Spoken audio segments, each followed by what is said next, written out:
Welcome to Conversations with Buddy. I'm your host, Buddy Puckett, brought to you by Valor Mentoring, where we mentor and disciple men to be followers of Jesus, to love people, and to make a difference in the world. And I hope you're on the journey with us as well. We are here to do the Great Commission. That's what Jesus called us to do. So that's what we're doing. Today, I've got a great guest. I've been on his podcast before, so it was a lot of fun. But what I learned just a couple days ago, he's been married for almost 40 years. And I always love asking guys who've been married longer than me, what is the secret to a long marriage? So today we're going to find out from Scott what that is. So welcome, Scott Smith. Hey, buddy. Thanks for having me on the show today. I like hanging out with you, and we've had some good conversations, and That's right. We'll just continue it here online. That's right. That's right. Well, speaking of almost 40 years, Yeah. let's just kind of dive in. I'm going to introduce you in a moment, but what are some of those secrets that maybe you know that you can share with guys like me? And then also maybe some of those challenges that marriages experience, maybe yours. I'm sure you don't have any challenges, but maybe mine or others, right? I've got a friend. So yeah, give us just kind of the secrets of the good end, maybe some of those challenges. I'll tell you, we were engaged for a year and lived in separate countries. So I don't recommend that. Which country were you in? I was in Korea. Where's she at? She was here in the U.S. And hopefully you were in South Korea, not North Korea? I was in South Korea, but I spied on the North Koreans. I was in the Air Force in radio intercept. I went to language school at the Presidio of Monterey, studied Korean, and then shipped out over to South Korea, Osan Air Base, and we just spied on the North Korean military. So how long were you in the military too? Just one tour. Just one tour? Yeah. Yep. I love it. Thank you for serving. Yeah. My pleasure. So we did the Gary Smalley's Before You Say I Do. And you got to remember, this is the early 80s. Mm-hmm. And there was no internet. And phone calls were very expensive internationally at the time. So we recorded on cassette tapes our answers to the Gary Smalley questions. So she'd record and send it to me, and I'd listen to her answers, and I'd write the stuff in my book and record a tape and mail it back to her. And the one thing that I learned from Gary Smalley's Before You Say I Do was to voice expectations. And it worked in our marriage. It's worked with raising our children. It's worked in business. It's worked in professional, personal relationships. And the best way to say it is something like, we had the 4th of July holiday. And so a lot of people took 4-day weekends, long weekends. And the best thing is before that holiday comes to sit down with my wife and say, okay, when we get to the end of this holiday weekend, what do you want to have happened? And then I'll tell her what I want to have happened, right? So she'll say, well, I want to watch the fireworks. And I'm like, well, I want to go to the car show and all that. And if I don't tell her I want to go to the car show and we get to the end of the weekend and I'm grumpy because we didn't go, it's only my fault. It's only your fault, Scott. Yeah. So what do you voice your expectations? Voice your expectations. Yeah. That is, those are some key words because, after a little while, maybe we assume that our spouse would really, by osmosis, know what we're thinking. Mm-hmm. And are you saying that they don't know what we're thinking? Isn't it crazy? Yeah, Isn't it crazy? It's weird. Yeah. And it's a good thing that they don't know what we're thinking. Yeah. Voicing expectations. We had a chance. I got invited to the New York Toy Fair in Manhattan, the Javits Center, and crazily enough, it was the end of February of 2020, right before the world changed. And so we were in the heart of Manhattan, but we took a family trip. Because I said, I got invited to the toy fair. I don't want to go for the first time to Manhattan and come back and tell my family about all these great experiences. I said, look, you're coming with me. And so as we were getting ready for that trip, we sat down at the dining room table and we talked about our expectations. And what's the one thing that each one of you wants to see? So my daughter wanted to see Times Square. My son, it was Central Park. My wife, the Statue of Liberty. And for me, it was the 9/11 Memorial and the Freedom Tower. And so we made sure that when we got there, those were the things that we did for certain. Because if you go to a place like Manhattan, there is more that's going to be available to be done, then you can do. Yeah. So, but whatever you do is probably going to be remarkable. But let's let each other know what we want to do first so that we don't get disappointed. Oh, I didn't go to the Statue of Liberty. It's like, well, you didn't tell me. Well, it's funny you say that because my wife and I were in Southern California this last week for a wedding. But one day we're going to go to Disneyland and California Adventure. We can still be young, right? And we know we're old. Yeah. But I don't always voice my expectation.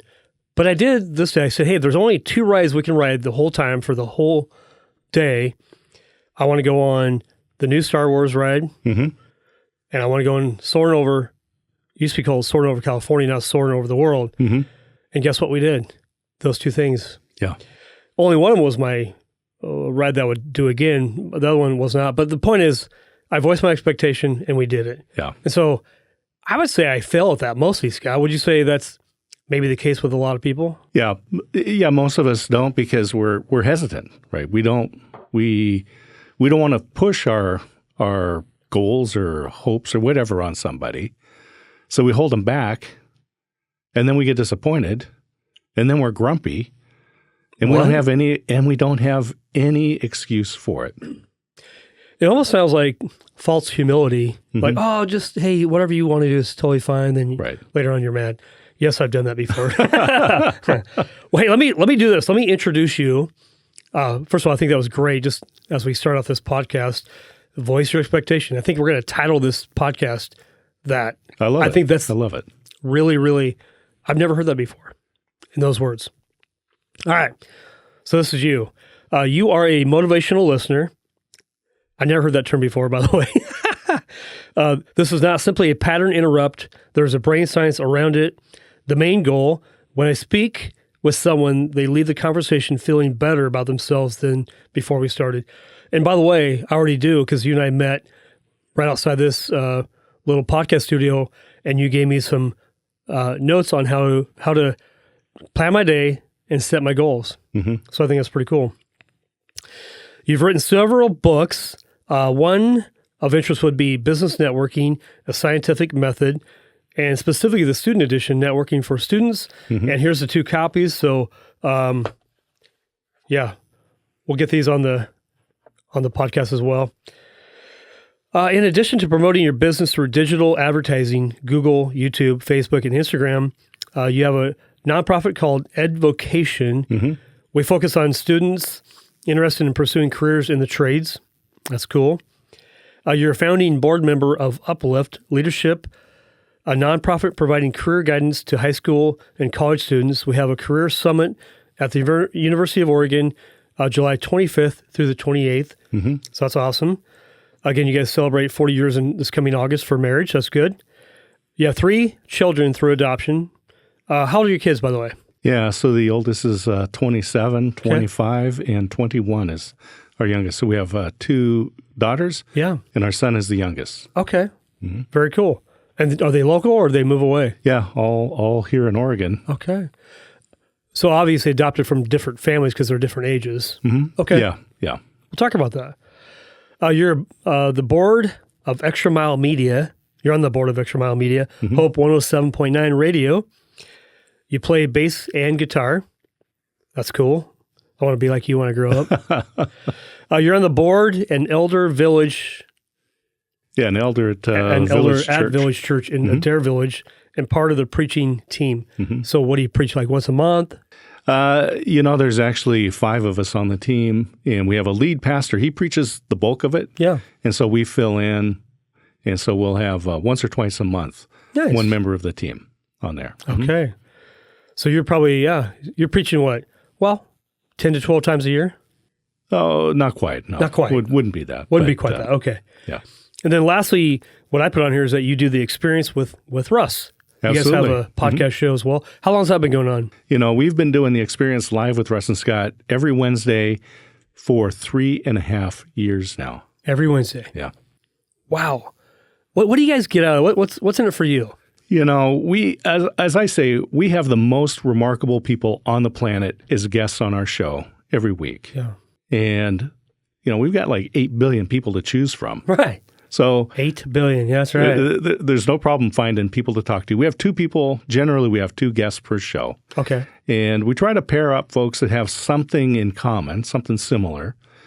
And it's just fascinating. People are amazing. What they're involved in, what they're doing, the education they have, but what they've done to synthesize these different components together to create something unique.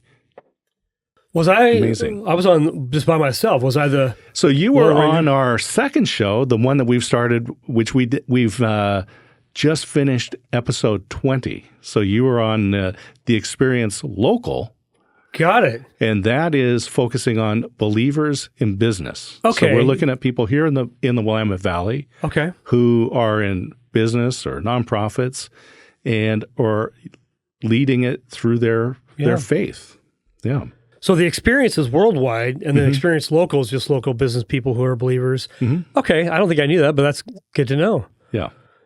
That's very cool. I'll have to go check out the worldwide. And now, I mean, you're getting guests from all over the world, apparently. Absolutely. Okay. Yeah. Very cool. Very cool. Well, where do you want to begin? You want to begin, where'd you grow up and kind of how you, I'd love to know the journey. How'd you get to where you are? Like, where'd you grow up? What was your parents like? How did they influence you? Sure. Yeah. Fire away. So I can tell you that I was born in Southern California. What part? My mother went to Orange High. My dad went to Anaheim High, and they met at Disneyland. Okay. It's funny. We just talked about You Disneyland. were just talking about Disneyland. My grandfather, so he was an orphan in Mexico during the Mexican Revolution and came up to the United States when he was 5 years old. And a lot of horrendous stories about what it's like to be a peasant in a country under revolution. So my grandmother was a part of the European ruling group in a little town called Tepic, which is the capital of the state of Nayarit, which is on the Pacific coast with Mazatlan to the north, Puerto Vallarta to the south. Her father, my great-grandfather, ran for mayor of Tepic, lost the election. This is during the revolution. Not healthy to lose an election in a revolutionary country. He left the country that night, came to the United States. So they met in Southern California, got married, and were migrant workers. Then my grandfather heard about a job as a gardener at this amusement park that was being built. So about a year before Disneyland opened, he started there as a gardener. No kidding. He got to build a lot of the original stuff, and then that's where he retired from. Wow. So there we were, Southern California. My mom's brother, my uncle, spent after high school, went into the Marine Corps for 3 years, left the Marine Corps, and came to Corvallis, Oregon to go to Oregon State University. Go Beavs. Study the civil engineering and run track. So he was a track guy. And then my dad got out of the Army in 1965, was looking for a job. And so on Flag Day, June of 1965, we moved to Oregon. Okay. And so I grew up in Corvallis and went to Lincoln School and Western View and Corvallis High School, then Oregon State University, with a little insertion of the Air Force there of myself. Okay. Yeah. Very cool. That's where I grew up. All right. How did mom and dad influence you? How long were they married? I mean, you're married for almost 40 years. So Yeah. My parents got divorced when I was in junior high. Okay. And like everybody that's in junior high, it's a terrible time of life. You know, it is, yeah. You know, I mean, it's I coached junior high track for 7 years, and it's just hallways full of hormones. Yeah. Right. And they got divorced, but my parents were always involved in different things. So my dad was the scout leader, scout master when I was in Cub Scouts as a kid. But my mother was the one that was really involved in the community.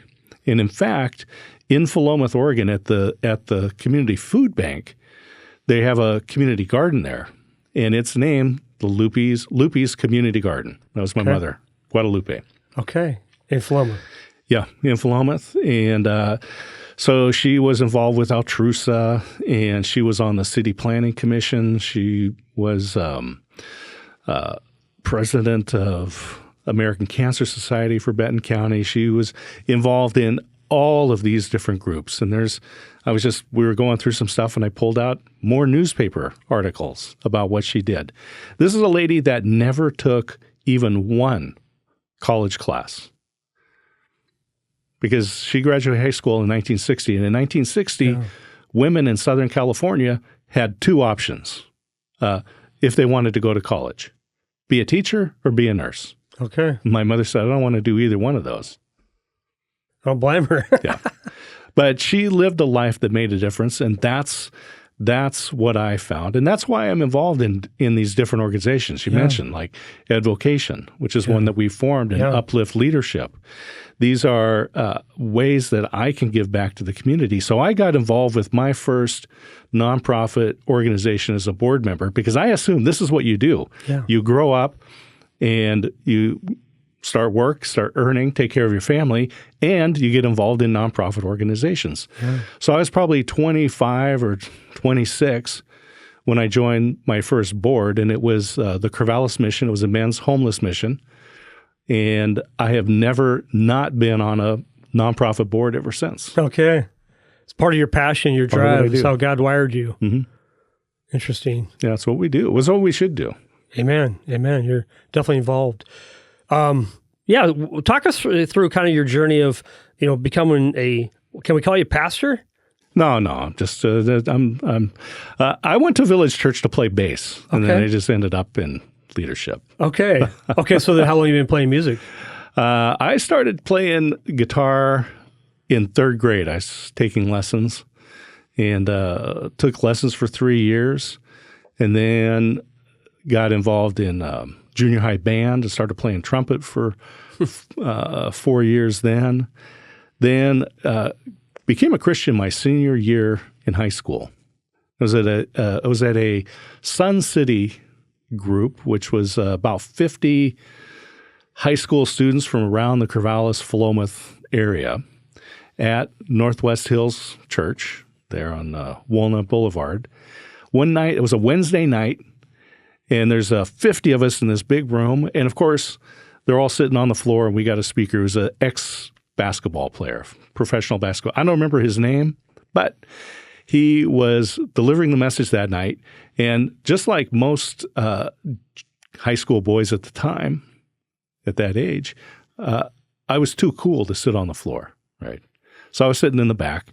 But everyone's on the floor, and they're kind of squirreling around, and he stopped midstream, and he said, I need you guys just to settle down a little bit, because maybe God did not bring you here tonight to hear what I have to say, but he brought somebody, and I want you to be respectful of that person. And I'm in the back thinking, that's me. Shut up. I need to listen. I need to hear what he has to say. And it was that night that I made the commitment to Christ. So that was my senior year in high school. Wow. Yeah. Okay. I love that. That's what changed my direction. So after you became a believer, would you say life just was perfect and you never had any problems? That's the benefit, right? I mean, it's like a knife-edge deal. Totally, yeah. Life was perfect and no problems. Yeah. Did you stay the path, or did you? Yeah, I did. I was fortunate. I got involved with Young Life at the time. Yeah. And a friend of mine that I had met in junior high school, Mark Hankey. Mark Hankey is the lead pastor at First Baptist Church right here in Salem. Yeah. So we met in junior high school, and both of us lived terrible lives. His dad took off when he was like 3 years old, so single mom household with the 3 kids. My parents were divorced, so I'm living with a single mom. We're in junior high. Junior high is a tough time of life, as we mentioned. Right. And then, but he grew up in the church. And I watched changes in his life as he truly dedicated his life to Christ as we were going later in high school. And then we were in college together, and we roommate together. No kidding, Mark Hankey. Yeah. In fact, Mark, his wife Carrie, and my wife Christine were roommates at George Fox University. You can't make this stuff up. Yeah. So roommates married roommates. Okay. And then he went off to seminary in Denver and stayed there for a number of years, came back from Colorado to Oregon. And it's a beautiful thing when you have these long-term friendships. Yeah. But really watching the changes in his life caused me to question what was going on in my life. And I'll just say, as a teenage boy in a single household with my dad an hour and a half away and not really involved on a daily basis, my mother, unfortunately, could do nothing right. If she helped me, she was getting in my way. She criticized me, she was being mean, right? And I woke up, I remember literally waking up one morning after I had accepted Christ. Yeah. And saying, what am I doing? And I really looked at what my mother was doing and I go, oh my gosh, this woman loves me and is sacrificing for me. Why am I not acknowledging that? And that was, I can tell you, that was a turning point in my life. I love the conviction of God through the Holy Spirit in that arena right there. Yeah. We're called to love and honor our parents, honor. Yeah. And sometimes we didn't honor our parents as kids. I know I didn't either. This says it's the adulterers and the thieves and the murderers, and they disobey their parents. Yeah. All in the same paragraph, Boom. right? It's not good, man. Yeah. All right. So you go to college, you meet your So life we met in college. Yeah, we met in Sunday school. I started college and then ran out of money, and that's why I joined the Air Force. Okay. So we met in college, Sunday school, my wife, and then, but I shipped out, but we were writing letters and staying in contact. And then when I was down in Texas, she hitched a ride with some folks that she knew that were driving down there, and she stayed with my Sunday school teacher. I'm in San Angelo, Texas. Yeah. Right? This is the heart of West Texas. Okay. And my Sunday school teachers were Bronk and Irene Newman. Okay. He was a retired railroadman. I'm like, it doesn't get more Texas than that. That's right. And so she stayed with them, and that's when we first talked about marriage. Yeah. And so it was San Angelo, Texas. How long after you guys started dating did you guys get married? Yeah, it was a couple of years. Okay. Yeah. And then, but I'll tell you, the college group at our church at the time was Corvallis Evangelical group. We had a large group there. At one time, we were running 6 Bible studies that were all led by college students. We had 2 co-ed and then 2 each, male and female. Okay. And so it was a very academic group, and they really that was my fraternity, right? Those are the people that I'm in touch with. Yeah. And that's what makes a difference. And I know that you're involved in mentorship, and this is the key thing, is that you cannot go it alone. Absolutely cannot. Can't do it. No. Okay. Yeah, you need specifically peers to come alongside you. And so, and in fact, Mark Hankey's sister had got divorced shortly after college. Mm-hmm. And what happened was the 2 of them got married in college, graduated, found their dream jobs, moved off to a different community, did not get involved with peers, did not have people to keep them accountable. That's interesting. And essentially they woke up one morning and said, I'm lonely. And they got divorced. That makes no sense. And I remember looking at that and I said, I will never let that happen to me.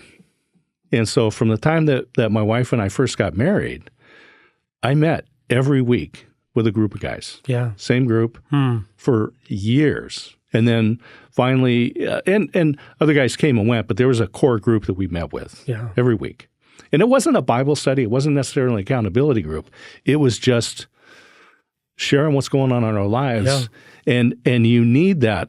You need the support and encouragement and the cheerleading that happens. You also need Scott, do you really think this is a good idea? The iron sharpens iron. The sparks are going to fly a little bit. Absolutely. Yeah. Yeah. And in fact, you mentioned iron sharpens iron. I was a member of the Iron Sharpens Iron mastermind group for 4 years, which is run by a guy named Aaron Walker out of Hendersonville, Tennessee. And I highly recommend a group like that or Iron Sharpens Iron directly. Yeah. It is hugely important that you meet regularly with people who will tell you the truth. Well, in Proverbs, we hear the verse, iron sharpens iron as one man sharpens another man, but also in Proverbs 18, a man who separates himself, seeks his own desire, and quarrels against all sound wisdom. And so I know for me, early on, God was convicting me, because I became a believer at 28. Interesting, I grew up in the church kind of, and I didn't know a Bible verse, and I didn't know Christ. So I was 28. But the conviction was I needed to be around men. That was my only, which is really how this podcast came about. Conversation with Buddy was conversations I started having 26 years ago. So then a couple of years ago, my wife says, you should start a podcast called Conversation with Buddy. And well, Scott, here we are having conversations. I got to be plugged into guys like you to make sure I'm on the straight and narrow, that I'm actually obeying the word of God. I'm being accountable. And so I love this. This is good. I mean, more men need to plug in. Separating, it's just like if you're in Africa, you have the group of animals, whichever one they are, the lion's going to separate the weakest one and is going to kill it. And so similar type thing in the spiritual world as well. Oh, that's absolutely true. Isolation is a killer. It will kill you personally. It'll kill you professionally. If you're in a business, if you're an entrepreneur and you think I can do this all by myself, you've already lost. Yeah, isolation is that killer. I'm making that note on that one. Well, okay, so after college, did you graduate from college? Yeah. So what's that look like? What'd you graduate with, and then when did marriage happen? Yeah, so I shipped out to the Air Force because I ran out of money. I started college, ran out of money. Early 80s. Is this advice for all college kids that I'm just run out of money, just go off into the military? Go join the military. Join the military. I'm in favor of it. Amen. In fact, I think we should have mandatory 2-year government service for all high school graduates. Perfect. Doesn't have to be military. There's plenty of stuff to do. Sure, plenty. Take the poor kids and pay it. And I'm saying pay. Take the kids out of the bad neighborhoods that don't have resources, and give them an opportunity to earn some money and to see something different. And for those privileged students, those high school guys that are graduating, gals, then take and put them into a different environment and let them see what it's like if you grow up without privilege. Because when you're 18, what you know is all you know. So find opportunities to connect. But anyway, I went into the Air Force. We talked about marriage when we got out. That's when we got married. Yeah. In April of 1984, I left the Air Force. In August, that's when we got married. What on day? The 25th. 25th, August on the 25th. Yeah. Awesome. Yeah. Awesome. And my wife was a school teacher, and she was, for all of her teaching career, saying, why did I choose to get married at the end of August, right as school was starting? Because she was always getting all these curriculum books and getting prepared for the school year. And I'd say, well, I'll see you in June.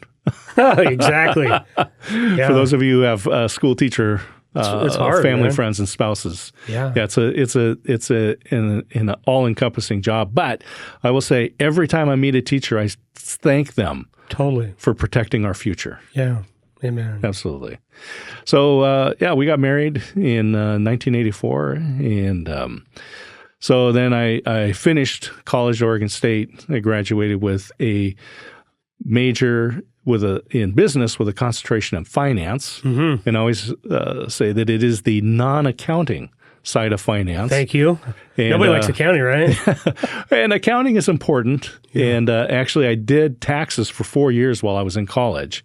So I delved deeply into a lot of small businesses, because that's what we did, worked with small businesses. So I saw them from the inside.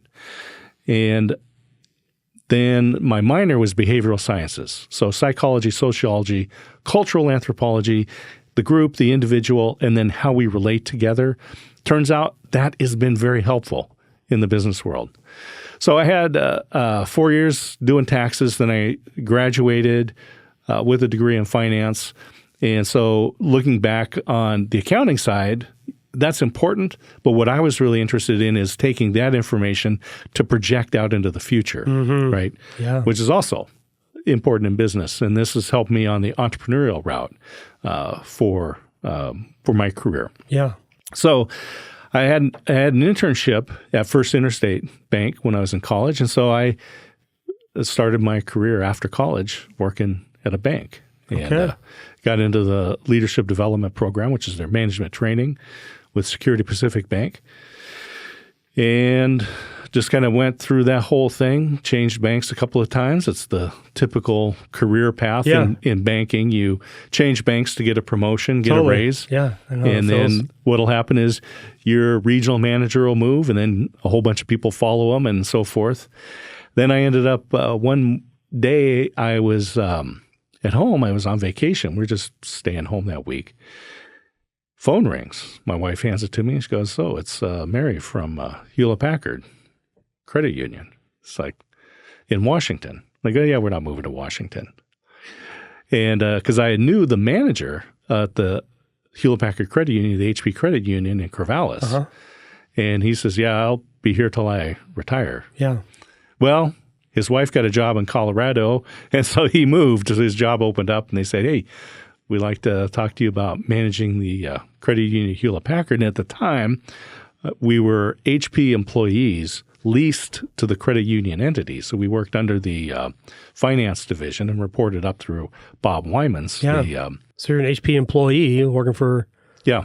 So he was the CFO, and we reported up through him. And then to Lou Platt, who was the CEO at the time. And so I got involved there and took all of this stuff that I had learned in the commercial banking world, brought it into the credit union side. And that was great for 2 years. And I started an MBA program. And like all students in an MBA, you change jobs. So one of the guys in my cohort was a business analyst in the supply chain, factory supply chain. And he goes, "Hey, we got this job open. You ought to apply for it." And so Al Penna was the hiring manager. He was a Vietnam helicopter pilot. Spent 2 years, I think, in Vietnam. And so we talked, and he hired me to manage an automated warehouse at Hewlett-Packard. I had no logistics experience. I came from finance, but two things. I was a veteran, so he liked that because there's just not as many veterans out there. Yeah. And then he wanted me to come in and look at the warehouse from a business perspective. And so we applied tools then so we could measure the inputs and the output. And so if you have the same level of input, but you have more output, then you became more efficient, right? Or if you have the same level of output, but you have less inputs, then you're becoming more efficient. So it created some models, and we applied that, and we made huge changes within the warehouse. It became much more efficient, and I was rewarded. It was just it's the story of the talents, right? I was responsible with this little automated warehouse where I had 5 employees working for me, where I ended up managing supply chain operations for the Corvallis and San Diego sites, serving about 5,500 people, had 120 people that I was responsible for delivering all the services, and I had a budget of $15 million. Wow. And $4.5 million of that was payroll. Crazy. What year was that you worked there? Yeah, so I started at Hewlett-Packard in 1998, and I left in 2007. Okay, right before the crash or right during the crash. Yeah, great time to leave perfect timing. The corporate world. It's about 9 years. What did you do after that? Was you being pulled to something else? Yeah, it's funny because I had looked at the job, and there were a couple of things that were happening. And one of them was that every time we met with senior management, it was, why do you do what you do where you do it? Essentially, why is not all of this outsourced to Asia, right? So every time we met, we were just defending our existence. I'm like, well, this is not productive. Then there was another thing that came in, and this is when Carly Fiorina was the CEO, and they instituted a mandatory way to evaluate your employees. And so they had requirements. You had to have so many people were in the top and so many people were in the middle, and somebody was the next step is out the door level. No matter how many employees you have working for you. Yeah. And no matter what you had taken, what steps you had taken to remediate these things during the year. So let's say, so we had evaluations every October. But if I had an employee that wasn't cutting it in April, and I said, hey, we probably need to do something else and move that person into another job, or they left or fired them. When it came to October, I didn't get credit for that. So I still had to take my existing employees and find someone whose next step is out the door, even if they were a good performing employee. It's horrible. So basically what it said is, we don't trust you as managers, and we're going to make you push people out the door. So what happened is, within the company, the culture became, don't deal with those poor performers until October. Right. Yeah. Which means every other employee suffers because they have to take up the slack for that. Yeah. So what It's a happened horrible is, model, by the way. oh, absolutely. It was terrible. So the first year, I sat across the table from one of my employees, and I lied to him. You're doing great. And I said, I lied to him, and I said, you're not cutting it. Right? It was a stacked ranking. I got you. Stacked ranking. Right. This is a good employee. I had dealt with other employees during the year. I'm sitting across the table from him, and I'm telling him, you're not cutting it. And we need to set up a plan with HR. I'm lying to him because he was a good employee. We dealt with the things that we needed to deal with. And so the next year came up, and October was coming, and we have forced ranking again. And I said, what am I teaching my kids? That as long as I get paid, it's okay? Yeah. And so I quit. In August of 2007, I gave a 30-day notice, and I said, I'm leaving the company. And I did not have a job. I didn't take a package of an early buyout or anything. I just left. Because I said, this is violating my integrity. I am going to have to sit down and lie to my employees. Can't do it. I said, I won't do it. I won't do it. And as I said, 2007, bad time to leave the corporate world. But I had talked with a company a year and a half before that, a small family-owned manufacturing company down in Eugene. And so we met and, just exploring some potential opportunities. And I put together a plan. I just go, this is what you guys are doing. I think this is where you want to be based on our conversation. And here's a path that if you do these things, it will get you there. This is a year and a half before. Yeah. The week I gave notice and I had no job on the horizon, that week I got a call. He goes, hey, this is Randy. Remember we talked about a year and a half ago? I'd like to offer you the chief operating officer role within our company. So, well, let's meet. Okay. So we Perfect talked timing. Came in. The company was had started in 1962. They sold into the display industry, and they inherited. This is third generation family owners. They inherited the business because her parents got sick. Right. And she didn't want it. She was an attorney. That's what she wanted to do. It's pretty typical of kids not wanting to be The business, right? Yeah. She had her career. She had the direction that she wanted to go, but felt this obligation to her grandfather's business. But they had been losing money and they were losing sales for 3 years. So I came in. They had started some of this on this path that I recommended. We firmed a bunch of other stuff up and got the company hugely profitable. Sales were way up. And my recommendation was, this is a good time to sell the company, which they did. And but I wasn't an owner. I was just the COO, so I need to find something else to do. So I started applying, looking for jobs, right? I go, well, I need to apply for another job. And the only job offers that I got was from an insurance company. I did not dream of selling insurance. That wasn't my plan. It wasn't on the list. Wasn't my plan. MBA to sell. Yeah. But I accepted the job because they offered it to me. And I told a friend of mine, because he was asking, so what's next for you? I said, well, I'm going to go work and sell insurance. And he said something about, this doesn't sound like something that you had planned to do. And I said, no. However, here's the deal. If I had the opportunity to sit down and have lunch with Dave Ramsey, and he's asking me about my life, and I said, yeah, I was in the Air Force, I graduated from college, worked in banking and supply chain, worked for this other company, got them to turn around, and now I got to find my next job.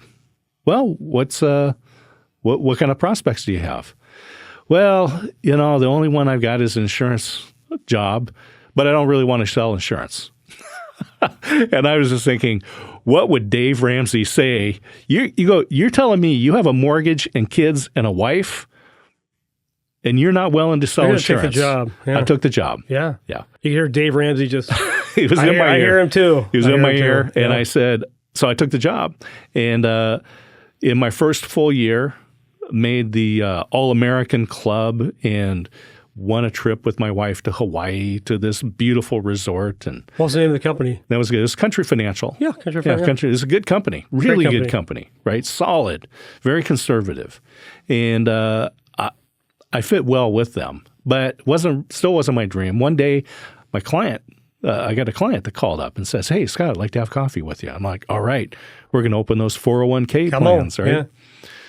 So we're meeting and we're talking, and he says, I don't know how to say this, but I want to offer you a job with my company. So got hired as a CEO for a small agricultural company focusing on soil microbiology. And you know tons about that, I'm pretty sure. Yeah, absolutely, right? Yeah. But the gift I have is to be able to take this information and translate it into something that is easily understood. And that is a gift. So that's what we did. Yeah. And so when we're talking about soil microbiology, the way I looked at it is I go, this is the habitat for your soil. Because we measured the bacteria, fungi, protozoa, and so forth, right? And based on that balance, we could tell you, because we had 20,000 samples in the database, I could tell you what types of crops would grow in that soil. Or if you wanted to grow a different crop, how you change that soil. So I told people the soil is the habitat for your plants. And you want a habitat that encourages the plants you want and discourages the plants you don't want. And a great example of this is if you go hiking out into the woods and you go down the fire road, and on that side of the road, you're going to see dandelions and Queen Anne's lace and thistles, right on the edge of the road, right between that and the forest. And people are like, yeah, dandelions are everywhere. You can't plant grass without getting dandelions. Well, dandelions like a particular type of soil, and it's compacted, anaerobic, bacterially dominated, low biomass, right? They grow very well in that. Now, walk back into that old growth, right? Walk back among the trees. How many dandelions do you see? None. Right. What do you find? You find the trees, of course. You find the azaleas, the wild rhododendrons going back there, huckleberries, these things, right? That soil there is acidic and aerated and has high amounts of biomass. Perfect for growing azaleas, terrible for dandelions. Dandelions don't like that. Yeah. All right. So we looked at that. Then I applied it to our macro world, right? So we said we want to create a business environment that attracts the employees and the customers we want and repels the other customers. And I was talking with Dr. David Funk. He was up at Multnomah University. They had just changed from Multnomah Bible College to Multnomah University. We're talking about culture. Yeah, culture. So we're applying this same concept there and said, just going from college to university doesn't mean just changing the letterhead, right? There's different requirements. You need research and so forth, right? Yeah. And so you want to create an environment that attracts researching professors to this. And so we said, on the macro level again, if you want to attract a certain group of people, the best way to look at it is, let's say we take an acre of land, and I want to attract young families with children. And so I scrape off the land and I pour concrete, bowls, ramps, rails, jumps, and I come back, I'm going to be disappointed because that is the perfect habitat for teenage boys with skateboards, right? Yeah. And it is repulsive to those young families, with young children, right? But if I put in swing sets and shade trees and benches and teeter-totters, those teenage boys are going to be repelled from that environment. That's right. We can do the same thing in our business world. Okay. Right? Yeah. Create the environment that attracts the customers, the employees that you want, and repels the ones that you don't want. Yeah. This is good. Hey, I want to ask you, how did you go from being an employee to an entrepreneur? Because that's what's interesting. You said things like you're a motivational listener. Yeah. That's interesting. You do a lot of advertising or on YouTube, Facebook, Instagram, TikTok. It all depends on the demographic. Okay. Right. So, it depends who you're trying to attract. Right. And also talk about what your product is. What is that you actually sell? Sure. Yeah. Go deep. So what happens is I got the agricultural company set up to be purchased by some investors. Helped leverage and create new products there, some proprietary products. Then I get this email from an owner of a furniture manufacturer in Staten. And he says, would you be interested in coming as general manager? So we met, and I did some research, and we can talk about how I got hired. But I got hired as the interim general manager for an upholstered furniture company that 90% of what we did, 95% of what we did went to IKEA. So essentially an IKEA manufacturer. Okay. So to end the story there, that gig ended, and I was looking for the next role. And a friend of mine who was on the board with Hope 107.9 Radio, Friends of Hope, the nonprofit side, calls me up and says, hey, I know you have some experience using social media. Randy over at the station needs help. So we met for coffee, and he hired me on a contract basis to do social media management for him. Well, by the end of the month, I had 3 companies that were paying me to do social media management. I told my wife, I guess it's a business now. That was a little over 10 years ago. Okay. And but then I looked at it and I said, I don't want to be doing social media management for the rest of my life. So I'll go from posting on Facebook and so forth, LinkedIn, Twitter, for businesses, to doing digital marketing, and that is buying the ads for businesses. So on Meta, which is Instagram and Facebook, and then Google, which is search ads, display ads, and YouTube ads. And so mainly I do this for contractors. I have some national accounts, but I do the ad buying for them. I write the copy, I select the images, I manage all of the ads for businesses. I love contractors because these are folks that in the past would have purchased Yellow Page ads, and they just need to be in front of people as cheaply as possible. And Google ads are perfect for that. So I run Google ads for businesses. I run Facebook and Instagram ads for a national produce company. One of my long-term clients was the world's largest reseller of used shipping containers. Interesting. Which is, how do you make shipping containers glamorous, right? Anyway, it was an interesting gig. And so I run ads for businesses. But then I also said, but I want to move from digital advertising into more consulting with businesses and eventually into coaching, right? So this was the career path that I established for myself. Yeah. And I have only one legacy social media client. I've got a handful of digital marketing clients that I work with. There's some consulting that I do. I consulted with a company that was a tech transfer out of Washington State University. And they went on to raise $20 million. They actually offered me the job of interim CEO for them. But I had just got involved with the furniture company. I'm like, yeah, I can't. I made this commitment. I'm not going to make the jump. But I wish I did in a way. But anyway. And so along the line, I got invited to be a speaker at the Social Media Summit in Dublin, Ireland. Really? Yeah. And so the topic That's big time. The topic that absolutely best gig I ever had, right? It was I flew in on a Sunday morning, and they paid all my airfare, hotel, food. I flew in on a Sunday and I flew out on Friday. and this is for a 30-minute talk. Really? Yeah, I loved it. And so I landed in Dublin at like 8:30 in the morning. At noon, I was with a bunch of other folks at the Guinness Storehouse, got to pour my own perfect pint. Yeah. And then flew out on Friday. We got to just hang around Dublin the whole time. It was just cool. It was like summer camp. Yeah. So the topic that I gave, this is social media, folks, and that's all deep knowledge on ads and Snapchat for business and so forth, right? These people who know what they're doing. My topic was a little bit more broad. It was the psychology and physiology of relationships. And it is the basis of the book, Business Networking, a Scientific Method. And somewhere along the line, somebody asked my wife, Christine, what do you do? And she thought for a moment, and she said very accurately, she said, I'm a motivational listener.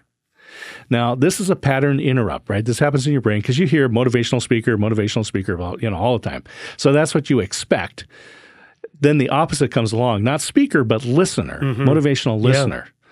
Yeah. And I told her, Christine, I love it. And I will always give you credit because I'm a good husband, like I'm doing right now. Yeah. But I'm going to steal it. But I'm going to steal it. I'm going to steal it. And in 2016, in Dublin, Ireland, at the Social Media Summit, I unleashed this title of motivational listener. And essentially, I own the hashtag. I mean, there are other people that use it. Yeah. But if you put in hashtag motivational listener, somewhere along the line, I'm going to come up because I use it all the time. Yeah. And so we put the brain science around this that says, as you said earlier, the goal of being a motivational listener is for the speaker that, we're having the conversation. I'm the listener, you're the speaker. For you to leave the conversation feeling better about yourself than when we started. And here's the way it works. When we learn something, we use our prefrontal cortex, high energy, short-term memory, right? And it burns off a lot of glucose. And when you're learning, you're just burning off that energy. That's why when you go to that 8-hour seminar, and at the end of the day, you go back to your house or your hotel room and you're like, I'm physically beat. I'm done. It's like, but I've been sitting on my butt all day long. What's the deal? It's because you've been using this high energy part of your brain, which your brain will use 30% of the energy that you create every day, 30%. Okay. But as you perform tasks, they literally become hardwired into your brain. They move into the basal ganglia part of your brain. And so when you started to learn how to drive, you had to think about everything. Right. Check the mirror. You don't want anyone talking to you, right? Because you got all these things going on, and where's the brake, and how far do I push the accelerator, and all these things, right? Don't turn on the radio. Don't talk to me. I got to focus. Now you're going to get out, hop into the car, stick the key in there, and you don't need to think, do I turn it left or right to turn the car on? You get in, go, you get home, and then you get home and you go, there's a 4-way stop between here and the house, but I don't remember if I stopped or not. Right? Because it's on automatic. Happens all the time. Now, there's a part of your brain called the orbital frontal cortex. It's right behind your eyeballs. And this is the error detection part of your brain. And so when you're driving down the road, and our brains process huge amounts of information, so you can be fully engaged in driving and still thinking about, well, that was a podcast that I recorded, and when's it going to come out, and what are we going to do for lunch? And you got the weekend coming up, and you're thinking about all these things, and a squirrel runs out in front of your car. Orbital frontal cortex, error detection kicks in, causes your brain to focus. You cannot be thinking about anything except not squishing the squirrel, not running into oncoming traffic, right? You're managing all this stuff. You're not thinking about the podcast and what you had for lunch or breakfast, right? So the cool thing about this in business networking is the orbital frontal cortex is also responsible for facial and vocal recognition. So when you meet somebody and you activate the orbital frontal cortex, you are imprinting your face and voice on their brain. So this motivational listener, I applied that, and I said, back in 2011, I think it was, I made a commitment for 2012 that said, I'm going to remind people how remarkable they are. Because as these things that we do become hardwired in there, we forget that we didn't know it. We weren't born knowing that information. So if I say, hey, buddy, I'm interested in buying a house, and man, I've got VA loans, I've got conventional, there's variable rates, there's these balloon mortgages. You sound like a mortgage guy. Right? I'm like, what? And I go, what's this thing, balloon? I mean, what does that mean? And then you just breathe out these answers, right? You just go, well, here's what it means. You can do this, and these are going to happen. You're not going, oh, well, let me check Google. Oh, let me pull my reference guides. Let me pull up my notes. You just breathe this stuff out as if it's common knowledge. But you weren't born knowing about mortgages, right? You had to learn that through trial and error and hard education. You went to seminars and you read stuff and you learned. Still do. And it got hardwired into your brain so that now you can breathe this stuff out. But which is good, and we need that, but you forget how remarkable it is. And the other person's kind of like, oh my gosh, this guy knows his stuff. And so the goal then is to separate out the motivation from the from the action, right? So the result. So you say, oh, if you meet somebody and they're a police officer, you say, well, the police officer is a result. What's the motivation for that, right? They're going like, we need order in our society, right? And the uniform represents this, and it keeps honest people honest, and all these things, right? That's their motivation. Yeah. It was like my wife. I was on a trip, and I came back. My wife had built a fire pit in our backyard, right? That's a result. The motivation was having these family memories of coming together, right? Yeah. And so then when you can divine the motivation and you're having a conversation with somebody, I'm going, wow, buddy, your clients must love that they can come to you and get straight answers about the biggest investment that they're going to make in their life on their home and feel confident that they have somebody who understands what their goals are, what their means are, and how this is going to fit into their family, right? And you're just like, oh, yeah, I am pretty good. Right? I do help people a lot. Absolutely. Right? And these are the things this is the difference between just being an active listener, which is active listening is eye contact, body language, repeating phrases. Oh, tell me more about that, right? A motivational listener, you're guiding the conversation, right? I'm pulling this information out. Tell me about how you got started in mortgages. Where did you, what is it that excites you about this, right? What has changed over time? Yeah. And people love talking about themselves. Absolutely. So I leave feeling better, man. Scott's my best friend, man. And really, you didn't say anything other than tell me more about you, buddy. And we love to talk about ourselves. It is. Is that really the science behind that? Is yeah. So we look about how we learn and how we store information and how we recall it. And then basically you shine a light on that path that brought the person to this point and remind them of what it took to learn this knowledge and get them to pull out some examples of how they have helped other people. And you did that to me on the experience. That's what you and Russ did. So that was interesting, of course. And we love to, oh yeah, here we go, right? we show right up for that. Right. Okay. Yeah. I like and it's genuine interest, right? It's genuine. It can't be false humility or fake. It has to be genuine, sincere. What I want to end on those is really this here. It's time management. It's tasks to goals.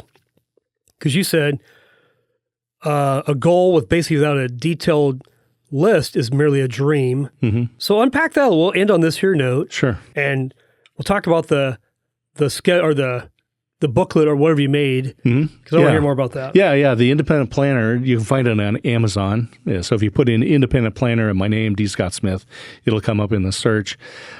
So what happened was I had used paper planners for years. 10 years I was a Franklin planner guy. And this is before the digital. And then the digital world came and I was captivated. And wow, this is great. I can plug these things in and I get these little reminders. And then we started carrying our phones around and it vibrated and go, oh, you got an appointment coming up.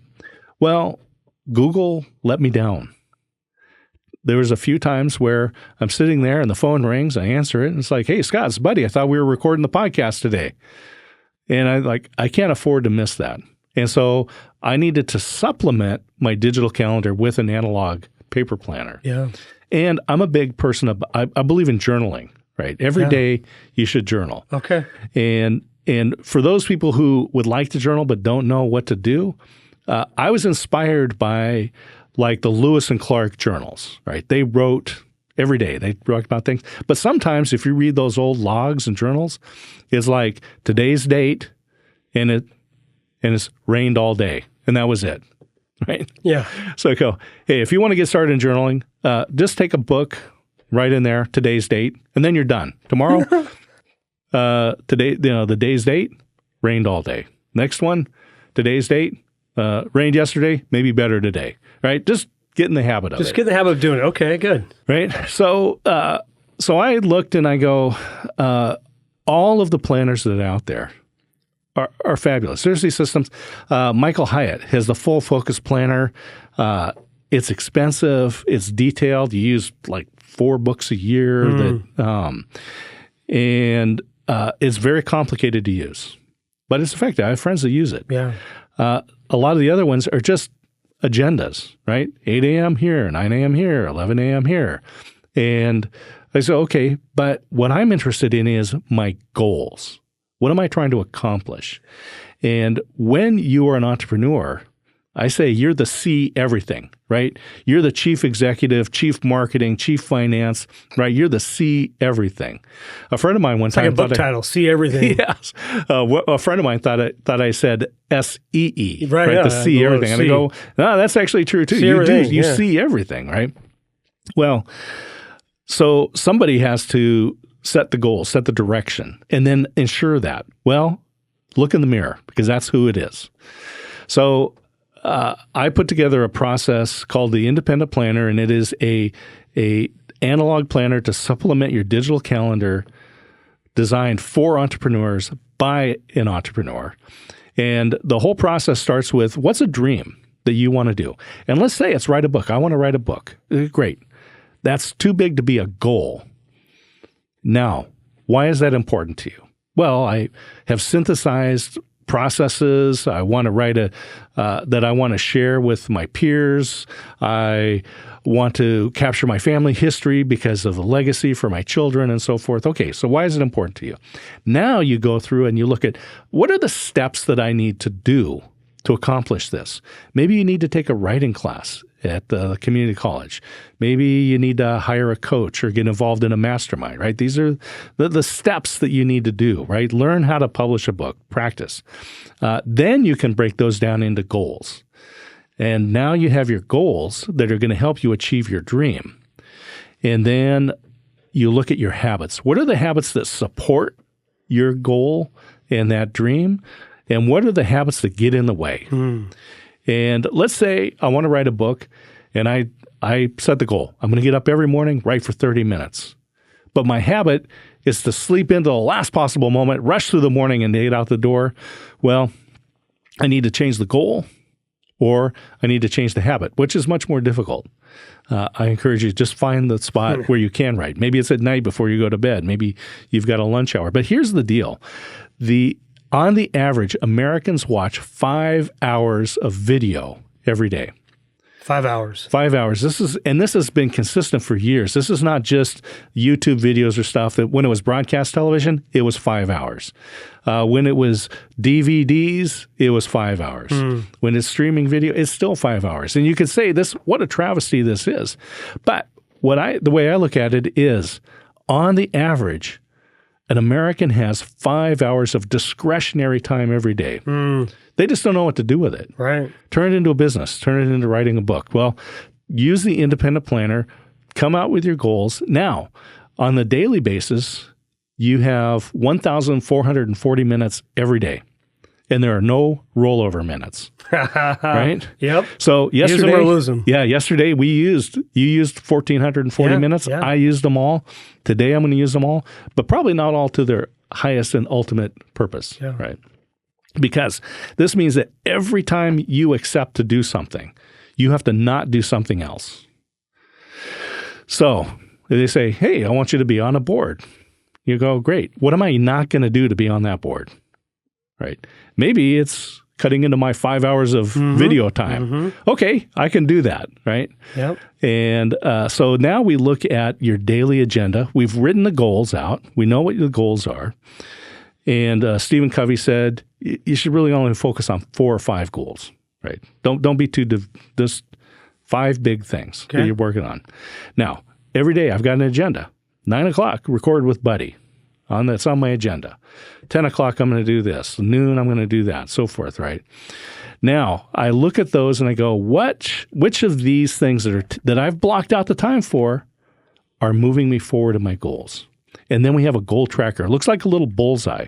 And there's 4 quadrants. Track 4 goals. So are the things that are filling up my 1,440 minutes today, which of those are actually moving my goals forward? And by the way, if there's none, then you need to evaluate your time. You need to apply the Dave Ramsey financial model to your time. Yes. And say, take an inventory. What have I allocated my time to, because that's what my true goals are. And if they don't match up with my values, then I need to change. So you look at that and you go, great, recorded Buddy, that's one, matches my goal. So in there's a little segment in this bullseye that allows you, if you accomplish it, color it in. So if being more physically fit is one of my goals and I put that on the agenda to walk 2 miles or 3 miles or whatever, great, I put it on the agenda, but did I actually do it? And I can say, I can put it on my goal tracker, but if I don't actually walk the 3 miles, then I don't get to color that segment in.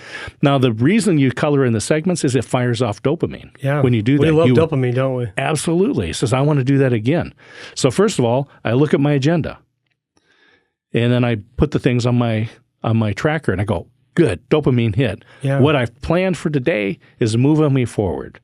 Then I review my day, which I do in the morning. I go back and I look, did I do these things? Yes, I did that. Colored in. Boom, boom, boom. Start my day off with a positive note. So you do the colored in the next morning? I do that the next morning. Okay. And then in the independent planner, there's a section for journaling. There's this blank pages. So now I have one book. It's my calendar. It's all stuff. Now I can flip over and go, all right, I'll put in today's date. I got to get one of these. And write the thing. I'm serious. It has helped me immeasurably. So the one that I have on Amazon is an undated version. It's a 4-month planner. So you need 3 of them for the year. Yeah. So it's not a huge expense. What'd you say, $10, $12? Yeah, $10 I think it is for the paperback, and it's $40 for the hardback. Well, I want the $40 one probably, don't I? I like it just because it gives me a little bit more something to write on. Depends what you're, because I have a chair in my office, a little lounge chair I sit in the morning, and I read the Bible. Yeah. And then I go through and I do my journaling.